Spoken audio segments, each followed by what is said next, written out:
നമസ്കാരം. റാഫ് ഫുട്ബോളിലേക്ക് അവർക്കും സ്വന്തം. പ്രീമിയർ ലീഗിൽ ചെൽസി ഇന്നലെ ഏകപക്ഷീയമായ ഒരു ഗോളിന് ഫുൾഹാമിനെതിരെ വിജയിക്കുമ്പോൾ പാൽമറാണ് അവരുടെ വിജയ ഗോൾ കണ്ടെത്തിയത്. പക്ഷേ ആ കളിയിലും മികച്ച പ്രകടനമാണ് എൻസോ ഫെർണാണ്ടസ് നടത്തിയത്. ഫുൾഹാമിനെതിരെയുള്ള അദ്ദേഹത്തിൻ്റെ പ്രകടനം നോക്കുക. കളിയിൽ ഏറ്റവും അധികം ചാൻസ് ക്രിയേറ്റ് ചെയ്തത് എൻസോ ഫെർണാണ്ടസ് ആണ്. 3 ചാൻസുകൾ.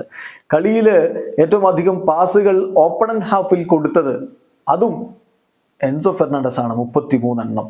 അതുപോലെ കളിയിൽ മോസ്റ്റ് കംപ്ലീറ്റഡ് ഡ്രിബിൾസ് അദ്ദേഹത്തിന്റെ പേരിൽ 6 ഡ്രിബിളിങ്ങളിൽ 4 എണ്ണവും അദ്ദേഹം സക്സസ്ഫുൾ ആയിട്ട് നടത്തി. മോസ്റ്റ് കംപ്ലീറ്റഡ് ലോങ് പാസസ് അദ്ദേഹത്തിനാണ്, 5 ലോങ് പാസുകൾ. സെക്കൻഡ് മോസ്റ്റ് ഡ്യുവൽസ് അദ്ദേഹമാണ്, 15 ഡ്യുവൽസിൽ 9 എണ്ണം അദ്ദേഹം വിൻ ചെയ്തു. Second most touches 92. നോക്കുക, 3 കീ പാസസ്, 3 ചാൻസ് ക്രിയേറ്റ് ചെയ്തു, 2 ക്രോസിൽ 2 എണ്ണവും അദ്ദേഹം കംപ്ലീറ്റ് ചെയ്തു, 6 ഡ്രിബിളിങ്ങളിൽ 4 എണ്ണവും കംപ്ലീറ്റ് ചെയ്തു, 8 ലോങ് ബോളുകളിൽ 5 എണ്ണം ആക്യുറേറ്റ്, 3 ടാക്കിളുകളിൽ 2 എണ്ണം വിൻ ചെയ്യുന്നു, 3 ക്ലിയറൻസുകൾ, 6 റിക്കവറീസ്, 16 ഡ്യുവൽസിൽ അദ്ദേഹം 15 ഡ്യുവൽസിൽ 9 എണ്ണവും അദ്ദേഹം വിൻ ചെയ്യുന്നു. അതെ, പ്യുവർ മാജിക് ആണ് ഇപ്പോൾ എൻസോ ഫെർണാണ്ടസിൽ നിന്ന് നമ്മൾ കണ്ടുകൊണ്ടിരിക്കുന്നത്. അദ്ദേഹത്തിന്റെ സാന്നിധ്യം തീർച്ചയായിട്ടും ചെൽസിക്ക് വലിയ ഒരു അളവിൽ സഹായകരമാണ്.